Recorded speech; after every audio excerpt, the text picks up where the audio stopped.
I can see that Lori's up here on stage. Lori, how are you doing, pal? Good. How are you? Oh, very well. Just enjoying the coffee and the sunshine. Nice. I just have a quick question. So I just want to understand what this means. I saw Ben had posted a thing about a mini home miner, and I understand like the home mining. I've heard you guys talk about that before. Yep. But he had put in there, not going to make a profit, but in the off chance you hit a block, you'll be pretty damn happy. What does Yep. that mean, hit a block? Okay. Edward, you want to take this one? Yeah, absolutely. Not a problem. So I think what he posted was it was like a BitAxe or a NerdAxe. It was one of those. And It was a NerdAxe, I'm basically- pretty sure, yeah. Yep. So Lori, are you familiar with like mining just in general, like how it works or? Yeah, I understand the concept of it. Yeah. Okay. Yeah. So essentially it's like a Bitcoin miner, but on a very small scale. I think it's using one to a handful of these mining ASIC chips, they call them. And because of that, it's not really very powerful. And even if you have something like an S9 or an S19, some of the bigger ones that make a lot of noise, if you're mining by yourself, just because of the nature of how big the Bitcoin mining network is and the power that's behind those mining machines, if you're mining by yourself and not in a pool where you're collaborating your hash power with that pool, you have to mine the block yourself to get the entire block reward. So that could be what he's referring to as he's solo mining, he's mining by himself, not in a pool.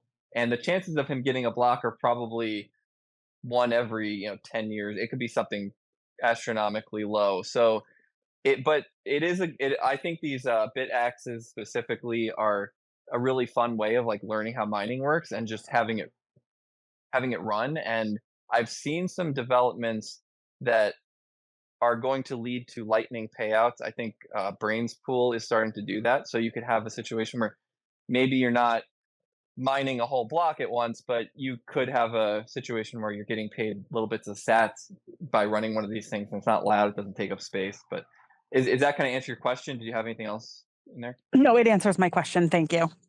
Yeah. No, they're really cool. I've been wanting to get one of those. I have an S9 at my house, but I don't frequently turn it on just because of how loud it is. And when I do, it's kind of it's clocked down so that it's quieter and isn't sipping as much power because that's also expensive here. So Yeah, I was just gonna say I'm looking at the NerdAxe. So we had the guys from Decentral. I think it was Jonathan from Decentral on the spaces once before, and yeah, these are just fantastic, fun learning tools, right, to get a better understanding and to participate in the network. But looking at the NerdAxe here, it looks like 500 gigahash per second. So the odds of you actually finding the right nonce and finding a block and then getting, of course, the fees and the current block subsidy from it, I think it's decades. Like I think you're looking at like 100 years plus likelihood of actually ever finding one. yeah, And if that's you probably were, right. yeah, and if you were to connect it to a pool, it would cost more in energy than you would likely, depending on which pool you're you'll just say it'll cost more in energy than you're going to get back in Bitcoin. So these are done more for supporting the network, learning about it, hobbyists, and just kind of more from the Bitcoin cultural side of things. But they're really cool devices. And just like Edward, I've got my S9 as well too. But my S9 I've got set up in my garage because it gets down to like minus 40 Celsius. I forget what that is in Fahrenheit. But it gets really, really fucking cold in the winter. And so I'll run that thing at like even 1500 watts in the winter months just to put out heat in the garage. And it's still mining at a loss, but I wanted the heat in the first place. So it was either pay for just heat or pay for heat and hash and then still get the warm car in the morning or the warmish car in the morning. Yeah. I highly recommend if you're interested in mining to look at a BitAxe, and it's a good like I don't have one personally, but I've heard and I've watched videos about it. Great tool to learn it. And if you're interested in using it for heating, an S9 or Yep. I don't know the prices of like other mining machines right now. I haven't really looked. I don't know if they're I'll take a look. I'm pulling them up.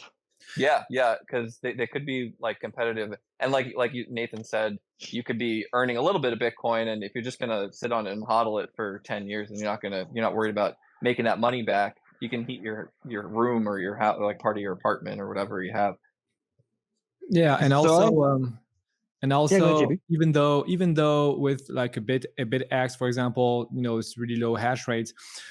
If 1 million people are using one, I mean, it's decentralizing the network a lot, right? So you're actually supporting the network, even though you have a very low chance of finding a block. I mean, a million BitX will probably find a block. I don't know, once a month. I don't even know the numbers, but you can find them. You can find a block even with BitX. It's just like a little bit like, it's called like Lotto mining. It's just like the lottery.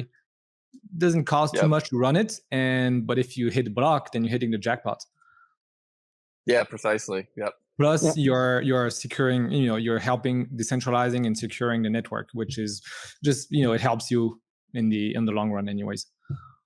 100%. To JB's point, part of the reason that I mine is even though at a loss, is not only for the heat, but to support the network, and to it's kind of, I feel like I have a sense of obligation to it as well too. Like it is for kind of ideological reasons, in that I want this to exist. I want to defend the network. So, and it's Bitcoin has done so much for me that I'm kind of okay. It's like I feel like I want to do my little part as well too.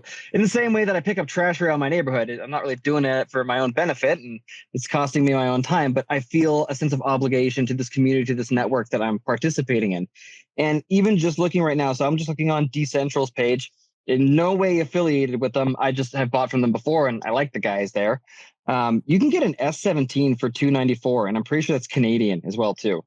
So like they're selling S9s for $40. So if you just want to play around, and 40 to 140 depending on the options. You can get the S9 space heater set up for $200. You can get an S19 for $475 Canadian. So I know that the hash price is down a lot right now, and miners are hurting. So if you're interested in playing around with mining, there are some really affordable options out there just to check out. I had an uncle I got to try and hook up next winter with a miner to heat his chicken coop. Yeah. And Nate, are you a solo mining or are you using a pool? I just use brains, right? And then I just collect that over the winter for the heat, and then just cash out at the end.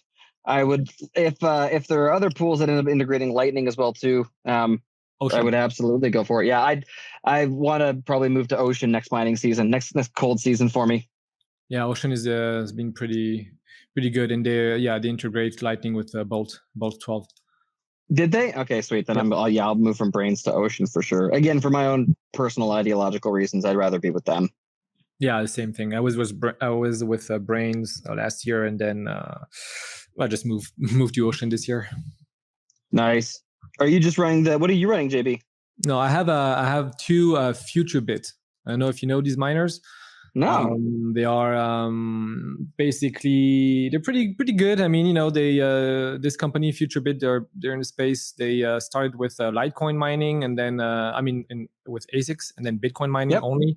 And this year they launched their new product, the Apollo 2, which is a miner. It's really quiet. You can have it in your living room, and mine goes to 5 terahash per second.